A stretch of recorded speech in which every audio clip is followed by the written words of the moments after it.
testing dan implementasi. Ada uji acceptance test, ya. Uji acceptance test.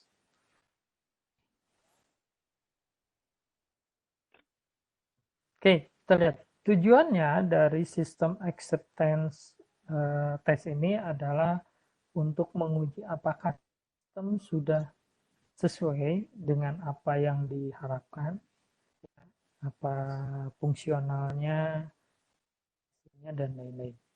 Gitu. Jadi bisa diterima gitu ya atau tidak gitu. Kemudian tes akan dilakukan oleh pengembang dan hasilnya akan dinilai oleh pengguna.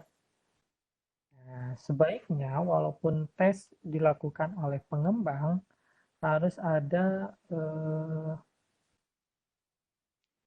user yang melakukan tes, gitu ya. Kalau pengembang kan biasanya kita bikin sesuai dengan keahliannya, jadi fine-fine aja gitu. Tapi kalau user yang melakukan tes akan kelihatan, oh ini nggak enak, oh ini sistemnya begini ya. Seharusnya setelah inputan yang ini dia ada cek dulu ini baru ke arah sini. Kan biasanya begitu dari user. Nah, karena si user biasanya request pembuatan aplikasi itu berdasarkan pada alur sistem dan kebiasaannya itu. Apakah dia nyaman dengan itu atau tidak.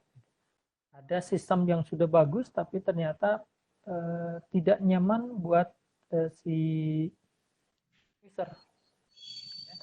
Contohnya misalkan pada saat Windows Vista dikeluarkan.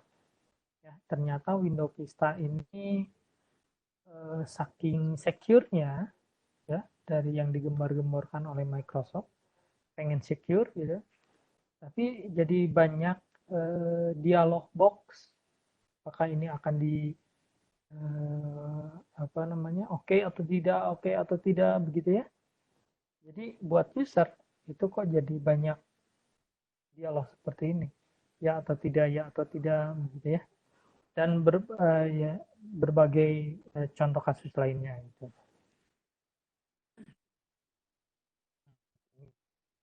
tidak disukai. Ini juga aplikasi kalau tidak dites oleh si user, nantinya malah nggak dipakai. Jadi selain tes dilakukan pengembang, juga harus menyertakan si user pengguna. Nanti akan dinilai sama-sama, ya, apakah ini sudah memenuhi syarat atau tidak. Beda lagi kalau pemilik, dinilai pemilik, gitu ya. Ini kadang oh ini enggak ini, tapi kalau usernya memang sudah memvalidasi itu alurnya benar ya sudah. Ya. Oke.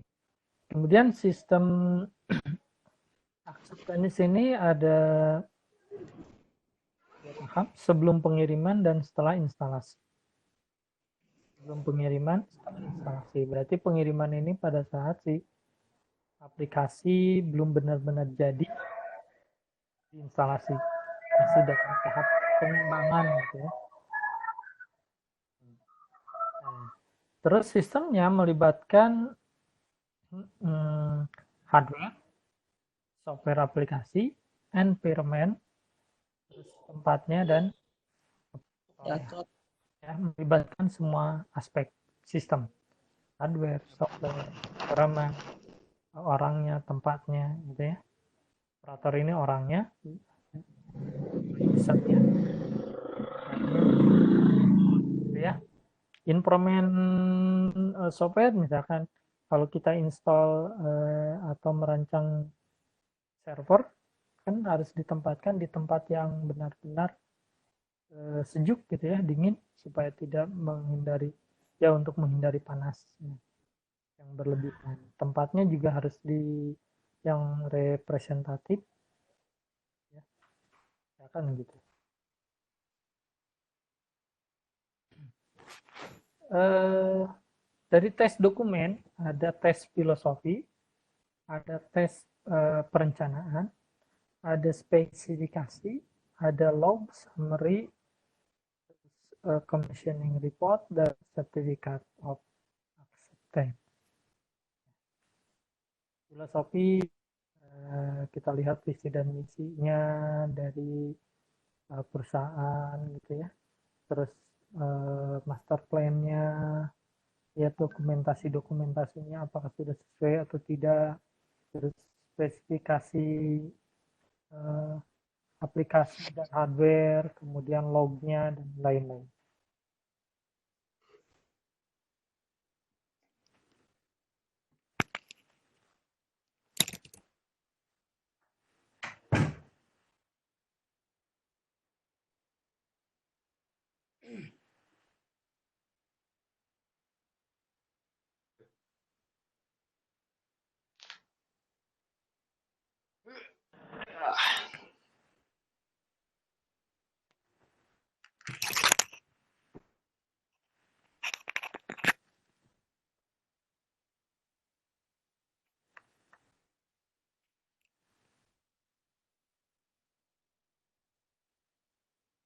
Oke.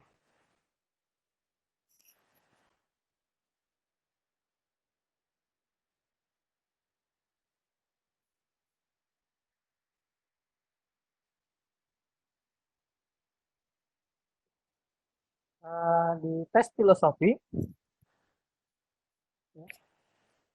nah, tes filosofi ini untuk meyakinkan bahwa sistem ini sudah memiliki satu keamanan, ya, keselamatan dalam operasionalnya, kehandalannya, terus maintenance-nya, ya, bagaimana cost efektifnya, apakah pada saat maintenance itu ada cost atau tidak, ya, dikenakan cost atau tidak, dan saat modifikasi apabila ada yang tidak sesuai, apakah ini akan apa namanya terkena cost atau tidak, apakah ada perubahan secara mendasar pada sistem atau tidak, atau hanya tambahan-tambahan kecil saja. Untuk yang plannya, test plannya, ini ada dokumentasi dari mulai jadwal yang pre-delivery-nya, terus ada site acceptance-nya, jadwal, dalamnya ada urutan tes yang saling berkait dari satu dengan yang lainnya, metodenya secara spesifik, metode apa yang digunakan, kemudian resource provision-nya, harus mendefinisikan adanya tanggung jawab dan waktu pada resource-nya.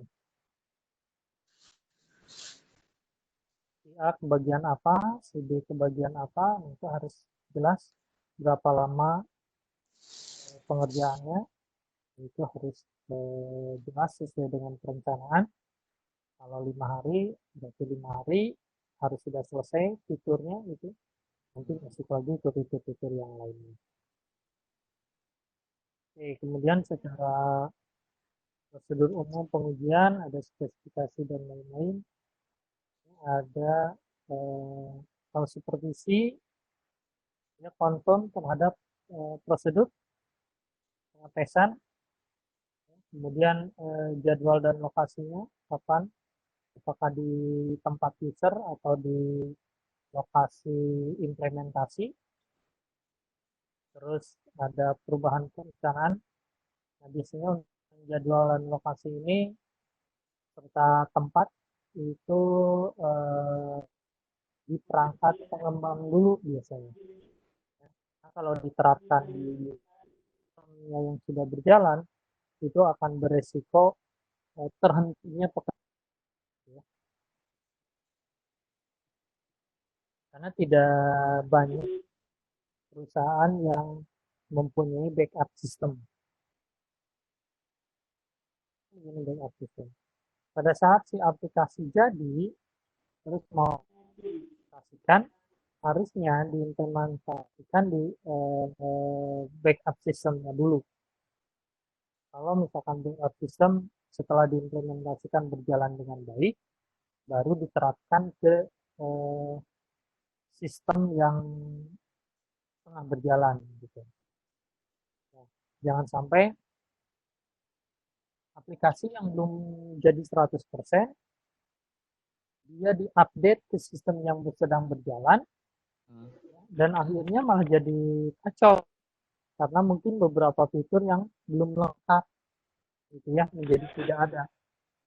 Nah, ini eh, harus dihindari hal seperti ini. Hanya dari di sini harus dicek dengan. Tadi memang di Indonesia ini sangat jarang adanya satu sistem dua seperti itu ya. Ada satunya buat backup, buat testing itu sangat jarang. Biasanya kalau sudah ada, ya dia pasangnya satu, udah satu aja untuk semua. Jadi kalau ada testing dan lain-lain agak sulit biasanya testingnya ke server si pengembangnya. Ya. Atau misalkan kita langganan dulu, beli dulu hosting untuk eh, lama gitu, kita install aplikasinya di situ. Biasanya seperti itu dan banyak yang sering melakukannya itu. Kita beli dulu hosting di luar, di diimplementasikan, kemudian nanti si user dengan pemiliknya dan pengembang dan tim pengembang itu tes aplikasinya. Apakah itu sudah berjalan sesuai dengan prosedurnya atau tidak. Nah, dari situ juga akan kelihatan nanti kecepatan dan lainnya apakah memungkinkan sudah memenuhi syarat atau tidak. Nah, Boleh izin ke belakang sebentar? ya, kegagalan tes. Nah, ini kegagalan tes ini eh, ada satu prosedur yang harus dilakukan apabila terjadi kesalahan. Apa yang harus dilakukan? Sistemnya melakukan apa? Ya. Contohnya misalkan ada jumlah pengulangan. Berapa kali sih pengulangan? Kalau login salah, berapa kali salahnya? 3 kali. Berarti tidak boleh ada 4 kali. 3 kali sudah terkunci. Gitu ya. Iya, Pak. Nah, ini kegagalan tes.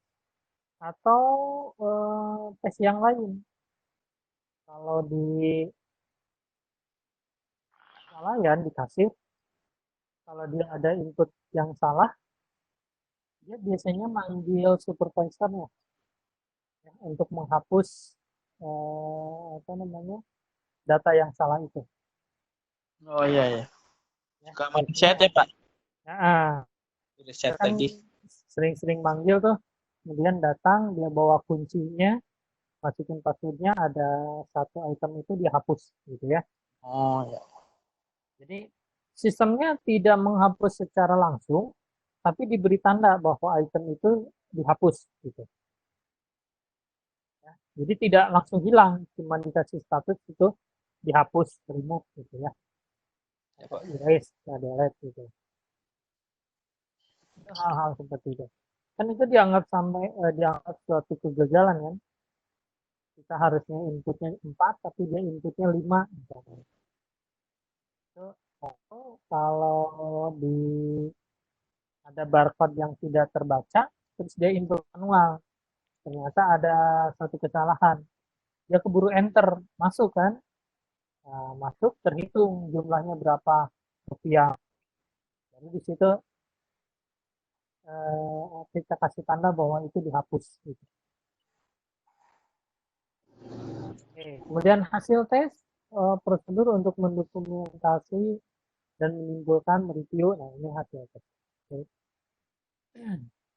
Berarti tes-tes yang ini di atas harus didokumentasikan dan harus dilaporkan. harus dilaporkan. Kalau suatu saat kalian ada proyek, melakukan tes, ya harus didokumentasikan semuanya. Karena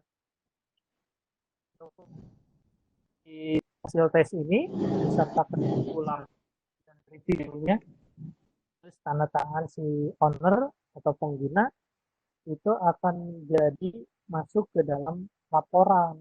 Nanti dilaporkan bahwa ini menurut eh, tes pada tanggal sekian dengan usernya ini, ownernya ini sudah selesai, sudah memenuhi syarat, fitur-fiturnya sudah lengkap gitu ya, harus kehandalannya dan lain-lain sudah oke, harusnya diterima dong.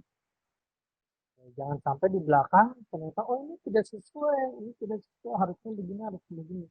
Padahal di situ user dengan ownernya sudah ACC, jadi tidak boleh ada sesuatu di belakang. Kalau ada sesuatu yang di belakang menuntut perbaikan lagi, bisa disodorkan bahwa hasil tes ini membuktikan user bisa menerima, owner bisa menerima, gitu ya. Oke, terus kriteria kelengkapan tes. Nah, kelengkapan tes ada kriteria sukses faktornya apa sih? Sukses faktornya apa? Itu harus didefinisikan sukses faktornya dari mulai orangnya, policy-nya, terus eh, apa namanya si developernya melakukan apa dia harus eh, sesuai dengan jadwalnya gitu. Itu akan menyebabkan sukses faktornya apa. Kan ada spesifikasi tes. Nah, spesifikasi tes pada setiap tes yang dilakukan harus dibuat spesifikasi ya. Ini dalam daftar lengkap, misalkan judulnya apa, referensinya dari mana gitu ya. Kita melakukan tes terhadap atau menggunakan black box ini referensinya apa? Kita melakukan tes dengan sistem white box ini referensinya apa? Melakukan tes dengan apa namanya ini referensinya apa?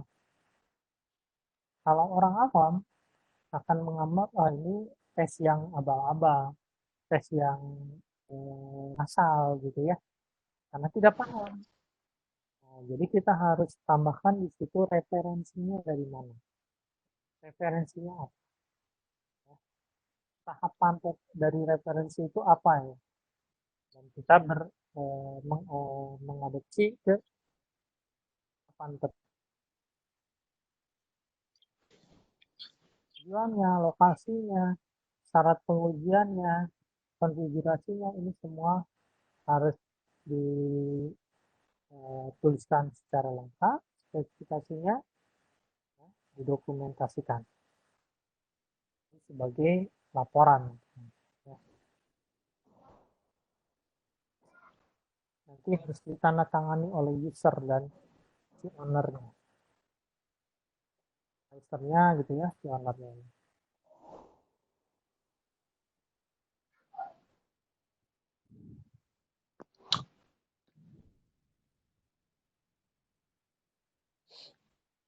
Oke, bentar. Bentar lagi. Ya, Pak.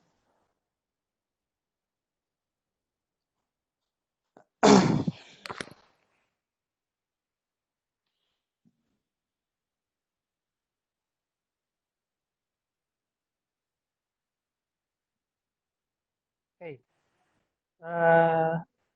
Spesifikasi input output. Kita tuliskan spesifikasi input output, inputnya apa dan output yang dihasilkannya. Kemudian detail prosedur dengan prosedur, kemudian hasil yang diinginkan seperti apa, terus format untuk merekam hasil. Nah, itu grafis ya, grafis.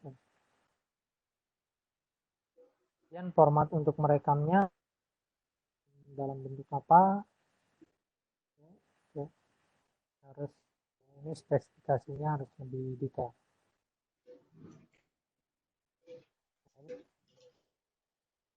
Jadi sebelum pengiriman apa yang harus dilakukan ya.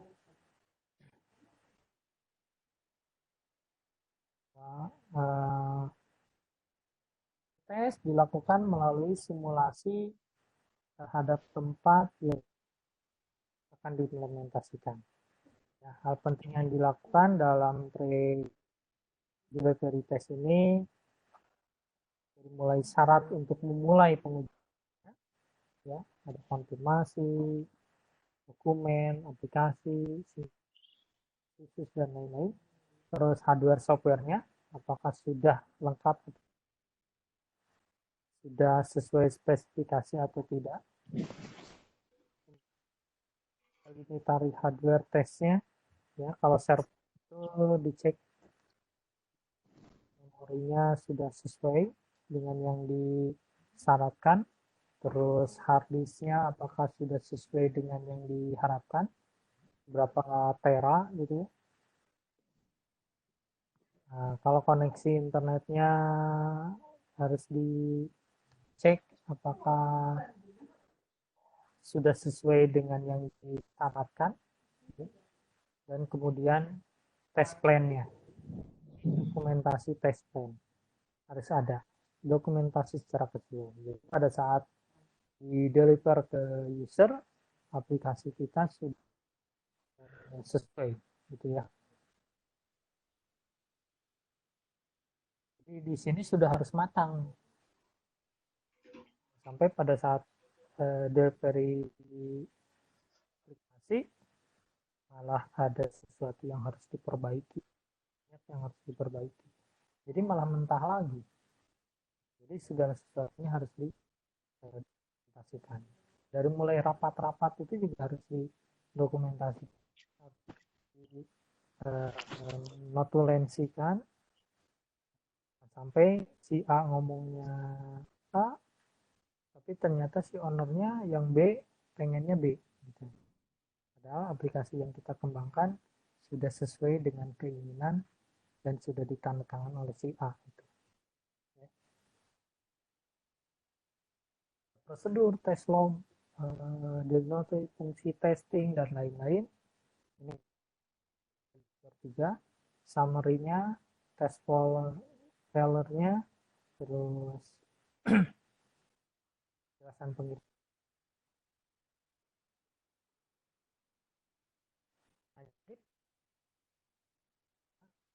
Ditemukan error pada inputan, itu jangan otomatis apa ya, oh ini ada satu error terus diperbaiki ya, tapi errornya ini juga harus didokumentasikan, jangan sampai semuanya yang baik-baik saja.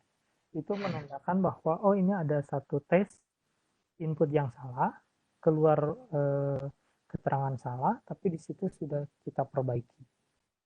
Ya. Nah, kalau kalian melihat website yang Linux, itu ada update-update, selalu ada history update. Ya, dari versi sekian, versi sekian, versi sekian, itu ada. Ya. Misalkan versi 2.18.10, ya. Di situ update-nya apa aja. Nanti ada titik 11-nya, update-nya apa aja. Oh, perbaikan di sini, perbaikan di sini. Nah, itu dituliskan begitu. Jadi nanti dari 10 ada masalah apa? Berarti yang versi 11-nya masalah itu harus disolusikan gitu. Ya, jadi juga ada.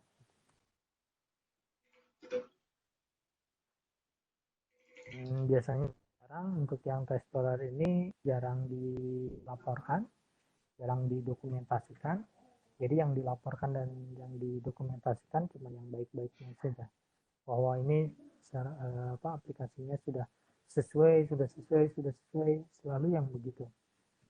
Nanti timbul masalahnya pada saat implementasi. Udah sekian lama ternyata nggak bisa begini ya, ternyata kalau inputnya seperti ini malah tembus gitu, berarti keamanan kan jelek ya. Ya, Pak. Oke, yang berikutnya ke pengujian di pre-delivery.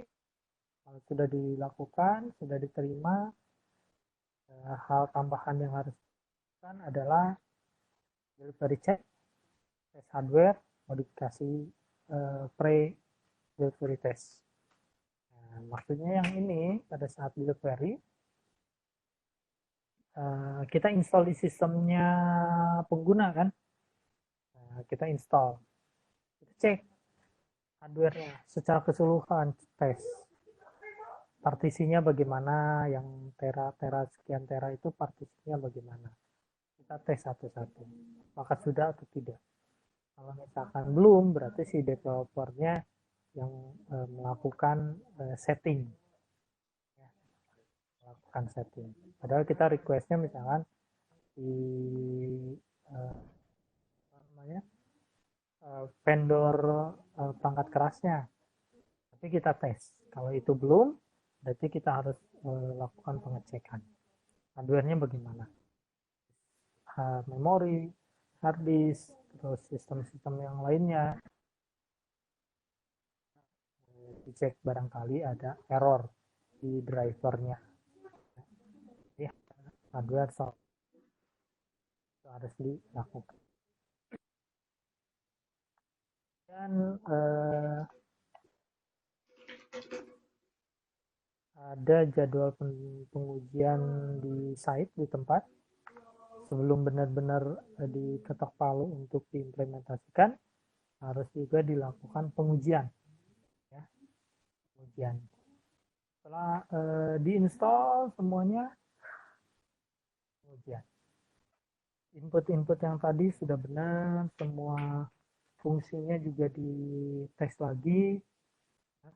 Nah, pada saat tes di developer, di komputernya pengembang, itu kan berarti IP address, pengalamatan, itu pengalamatan di servernya pengembang. Tapi begitu di deliver ke user, berarti pengalamatannya harus diganti ke pengalamatan si kliennya. Nama servernya apa, IP address-nya berapa, MAC address-nya berapa, itu harus disesuaikan lagi. Disimpan di folder mana, harus disesuaikan lagi. Jadi harus dites nanti satu-satu. Dan sampai pada saat implementasi kita tinggalkan, ada satu menu yang linknya salah, masih ke exam-nya punya si developer, pengembang. Padahal harusnya exam-nya harus ke server misalkan. Itu harus dilakukan. Aspek lain yang harus diperhatikan adalah training, ya, karena kita tidak awal terus menerus sistem yang sudah diserahkan ke klien, ya. Kita ada pendampingan misalkan dalam kontrak itu 6 bulan, tapi setelah 6 bulan kita harus pada di 6 bulan itu kita hitung-hitungan ada cost atau tidak, ya, menerapkan cost atau tidak. Untuk training staff, apakah masuk ke dalam kontrak atau tidak, ya, training staff yang mengoperasikan atau training user, ya.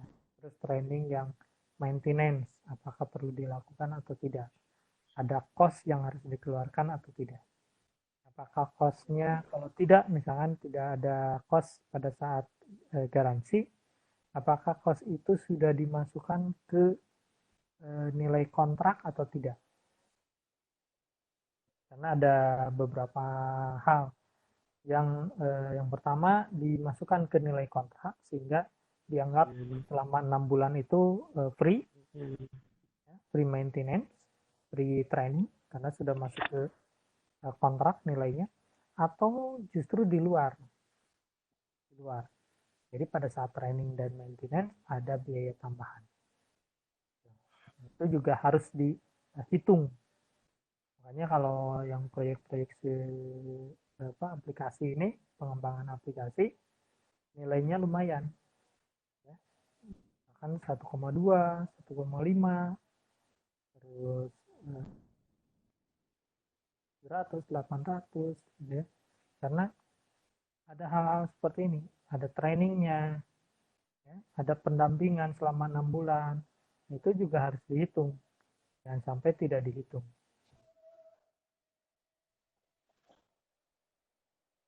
Pengambilalihan dan penerimaan.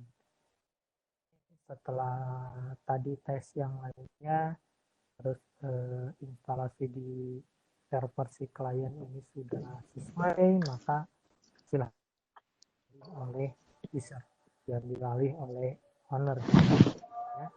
Dan penerimaannya bagaimana? Kalau usernya sudah setuju, software sudah sesuai dengan kebutuhan, hardware sudah sesuai dengan kebutuhan, maka harus ada serah terima. Kalau di proyek itu biasanya laporan akhir. Jadi ada serah terima pekerjaan. Yang melakukan siapa, pekerjaan di konsultannya atau di developernya sudah selesai, dan diambil alih semuanya oleh owner atau user. Nah, best practice dari testing ini ya harus coba-coba ya. Coba-coba nyari misalkan satu website, kemudian tes. Ya, asal jangan mungkin penetrasi tes. Nah, misalkan begini. Di kampus kita punya satu website ya, website kampus. Nah, lakukan pengujian terhadap website kampus. Apa yang apa yang bisa kalian tawarkan? Ya. Hitung aja, misalkan di kelas ini ada berapa orang? 2 orang, atau 3 orang? Ya. Kalau 3 orang, misalkan ada 2 grup, 2 kelompok. Yang satu menggunakan metode black box, yang satu menggunakan white box. Itu diuraikan fungsi testingnya apa aja. Nanti saya coba diskusi dengan Mas Budi. Kalian untuk belajar melakukan tes terhadap server, terhadap aplikasi, ya. Nah, nanti pertemuan berikutnya kalian harus mempresentasikan bahwa secara black box begini loh, ya, atau tidak. Secara white box begini sistemnya, ya, harus dipresentasikan. Kira-kira dari semua itu saran yang bisa kalian pilih itu apa solusinya, gitu ya. Kalau kalian menganggap misalkan ini lambat, oke, solusinya apa, ya.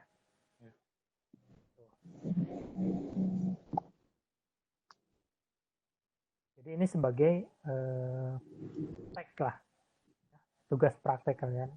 Yang testing ini ada coba tes, tapi jangan penetrasi tes. Kalau penetrasi tes menyerang, ya, menyerang. Nah ini bukan di situ, tapi coba cari tes yang lain lah untuk meningkatkan performansi ini harus bagaimana. Coba cari sumbernya kenapa sistemnya lambat misalkan. Kalau kalian masuk ini kok lambat, coba cek lambatnya itu di mana, tes. Ya. Jadi itu ya. Kita punya satu website, coba tes apa yang bisa kalian tawarkan, tes website itu, ya nanti komunikasikan dengan administrator di sana. Kita melakukan tes yang akan saya lakukan. Berikan beberapa form, Jadi kalau ini ya, termasuk yang tadi Traceroute itu. Traceroute. Nah, website kampus kita itu IP-nya berapa? Traceroute dari rumah kalian, guys. Ping dulu, nyambung, oke. Berapa millisecond, kemudian di traceroute. Jalurnya bagaimana, sampai ke situ berapa second, baru tes-tes yang lainnya. Ada pertanyaan dulu? Web kampus yang bukan e-learning kan, Pak? Boleh, boleh. E-learning juga boleh. Jadi ke subdomainnya boleh. Yang satu apa namanya? Kampusnya, misalkan yang satu e-learningnya. Boleh, silakan dites. Ini sebagai apa namanya? Praktek, tugas praktek gitu untuk melakukan tes terhadap ini, tapi kalian pilih satu metode yang akan dilakukan, kemudian nanti disodorkan ke boleh tidak melakukan ini, melakukan ini, asal jangan tadi apa penetrasi tes. Ya, berarti kan menyerang kalau penetrasi tes. Kalian melakukan SQL injection di loginnya gitu ya. Nah, nanti kalau seperti itu tembus terus banyak error dan segala macam, kalian yang akan dikejar-kejar. Jadi jangan penetrasi tes, tapi tes yang lainnya, tes fungsinya, tes yang lainnya gitu ya. Kira-kira kalau ketemu sesuatu yang error, kalau ketemu sesuatu yang lambat, coba cari lambatnya ini di mananya. Ya. Okay. Kalau kelas ini ada berapa orang? 8. 9. Ardi itu ikut nggak sih? Ikut, Ardi ikut. 10 bukan, Dok? 9 sama Ardi. 9 kalau sama Ardi. 9. Berarti tiluan ya? 3, Pak. Ya. 3 orang. Ya, Pak. Metodenya kan banyak ya. Tadi ada yang black box, white box, ini object oriented. Nah, kalian dari white box dan black box itu ada metodenya di dalamnya kan? Ya. Nah, itu ya, kemudian detailkan. Ada object oriented, pilih metodenya, tahapannya bagaimana, detailkan. Bikin form-formnya untuk dokumentasi. Form dokumentasi pengetesannya, tujuannya. Tes yang dilakukan apa, tujuannya apa, input yang action yang dilakukan apa di situ. Ya, action yang dilakukan misalkan begini. Ada satu form tadi login gitu ya, action yang dilakukan adalah melakukan input kombinasi input dari ini tujuannya untuk apa begitu. SQL injection oke. Harus di ini sebetulnya mah, tapi boleh ditutup ya kalau yang begitu ya. Oke, Pak. Ada form seperti itu, nanti tinggal kita sodorkan ke admin boleh atau tidak PT. Kalau misalkan oh iya boleh mangga, silakan kalian lakukan itu. Siap, Pak. Oke. Nanti kalau di belakang misalkan ada belum paham, tanya aja ya. Pak. Langsung kan tanya. Nah ini kalau ini makanya bagaimana ini sudah ini atau ya, tidak harus nunggu yang begini-begini. Oke, terus Vicon berikutnya tidak usah setiap minggu lah ya, karena ya oke, jadi nyalain orang didinya. Si Martin, Pak. Tidak harus setiap minggu, paling nanti juga di Classroom, dicek di mungkin saya share di atau di ya sedikit-sedikit saya lengkapi materinya bisa di oke. Belum ada, Pak. Kan? Siapa? Terima kasih ya sudah asar dulu. Assalamualaikum warahmatullahi wabarakatuh. Waalaikumsalam warahmatullahi wabarakatuh. Puasa dopo.